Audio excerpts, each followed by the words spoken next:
வெற்றிகளும் பாராட்டுகளும்.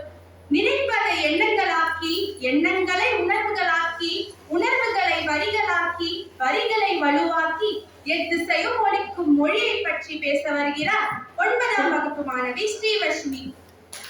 உலகில் சிறந்த முதல் மொழியே, உயிர் எழுத்துக்களால் உயிரானாய், மெய் எழுத்துக்களால் உடலானாய், அழியா நிலை பெற்றாய், என் உயிர் மூச்சானாய். எனது தாய்மொழியாம் அன்னை தமிழை வணங்கி அனைவருக்கும் என் முதற்கண் வணக்கத்தையும் உலக தாய்மொழி தின வாழ்த்துக்களையும் தெரிவித்துக் கொண்டு எனது உரையை தொடங்குகிறேன்.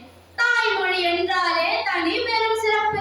அச்சிறப்புக்குரிய தாய்மொழியை பெருமைப்படுத்தும் நாள் உண்டென்றால் அந்நாள் பிப்ரவரி 21ஆம் நாளாகும். நம் தாய்மொழியாம் தமிழ் மொழி உலகின் பழமையான தனித்துவமான செம்மொழியாகும். இயற்கை வளம், இலக்கண சிறப்பு, தனித்தன்மை வாய்ந்த எழுத்துக்கள், பிற மொழிகளிலிருந்து வேறுபடும் அமைப்பு, உலக நாகரிகத்தின் தொட்டில் என்ற பல்வேறு சிறப்புகளை கொண்டுள்ளது.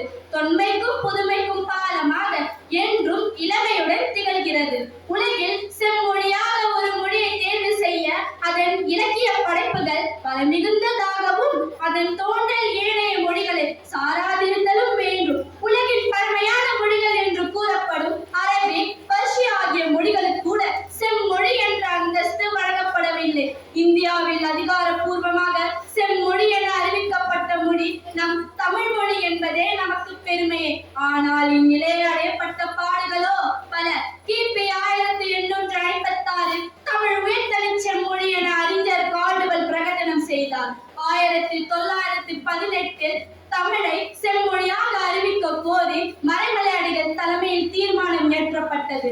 பிறகு 1988 அண்ணாமலை பல்கலைக்கழகத்தில் தமிழை செம்மொழியாக அறிவிக்க அறிஞர்கள் தீர்மானம் இயற்றினர். மேலும் 1995, 1998, 2002ஆம் ஆண்டுகளில் நடந்த தமிழ் மாநாடுகளிலும் தமிழை செம்மொழியாக அறிவிக்க தீர்மானம் இயற்றப்பட்டது.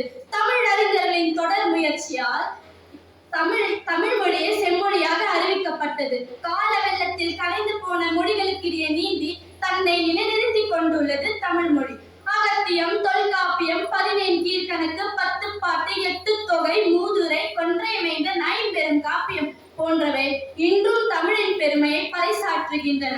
தமிழ் மொழி பழமையான மொழி, பண்பட்ட மொழி, பழந்தமிழ் மொழி, முச்சங்கம் வளர்த்த மொழி, ஐயன் வள்ளுவன் வாய்மொழி, யாதும் ஊராகி செழித்த மொழி, நன்றும் தீதும் விளக்கிய மொழி, தேனினும் இனிய தமிழ் மொழி. இவ்வாறு தமிழ் மொழியின் சிறப்புகளை சொல்லிக் கொண்டே போகலாம். பிற நாட்டில் நல்லறிஞர் சாத்திரங்கள் தமிழ் மொழியில் இயற்றல் வேண்டும். இரவாத புகழுடைய புது நூல்கள் தமிழ் மொழியை பெயர்த்தல் வேண்டும். வரைவாக நமக்குள்ளே பணங்கதைகள் சொல்வதில் ஒரு மகிமை இல்லை. திறமான புலமையெனில் வெளிநாட்டோர் அதை வணக்கம் செய்தல் வேண்டும் என்று பாடினார் பாரதி. இப்படி பாரதி கூறியதனால் தான் என்னவோ பிற மொழிகள் இல்லாத அளவிற்கு சொற்களஞ்சியம் தமிழ் மொழியில் அதிகமாக உள்ளது. அமிர்தத்தை கடைந்தால் அதிலிருந்து கிடைக்கும் அரிய சொல்லை தமிழ் என்று போற்றுகிறார் நாமக்கல் கவிஞர். தமிழுக்கும் அமுதென்று பேர், அந்த தமிழ் என்ப தமிழ் எங்கள் உயிருக்கு நேர், உயிருக்கு நேர் என்று போற்றினார் புரட்சி கவிஞர். தமிழ் மொழியை மதுரமான மொழி என்று கம்பர் வர்ணிக்கிறார். இவ்வாறு தமிழ் மொழி பேசாத புலவரும் பாடாத கவிஞரும் இவ்வுலகில் உண்டோ? இத்தகு மாண்பும் பெருமையும் பழமையும் புதுமையும் கொண்ட தமிழ் மொழியின் வளர்ச்சிக்கு அயராது உழைத்த பல வெளிநாட்டு அறிஞர்களும் உள்ளனர். அவர்களும் GU. Veeramamunivar, Robert Caldwell, Stegun பால், ராபர்ட் டி நோபிலி போன்றோர் தமிழை நேசித்து தமிழின் பெருமையை உலகறிய செய்தார்கள். எங்கள் வாழ்வும் எங்கள் வளமும் மங்காத தமிழ் என்று சங்கே முழங்கு என்று குறிப்பிட்டதை போன்று தமிழும் தமிழர் வாழ்வும் என்றும் மங்காது. மங்கா தமிழ் மொழியின் சிறப்பினை பேணி காப்பது தமிழர்களாகிய நம் கடமையாகும். அமிழ்தான தமிழை அகத்தில் நினைப்போம், உயிரான தமிழை உள்ளத்தில் கொள்வோம். தமிழ் எங்கள் உயிர் என்ற உணர்வுடன் வாழ்வோம். உயிரின்றே உடல் இல்லை, தமிழ் இல்லை என்றால் நாம் இல்லை என்பதை உணர்ந்து செயல்படுவோம். தமிழ் மொழி என்பது தமிழர்களின் அடையாளம்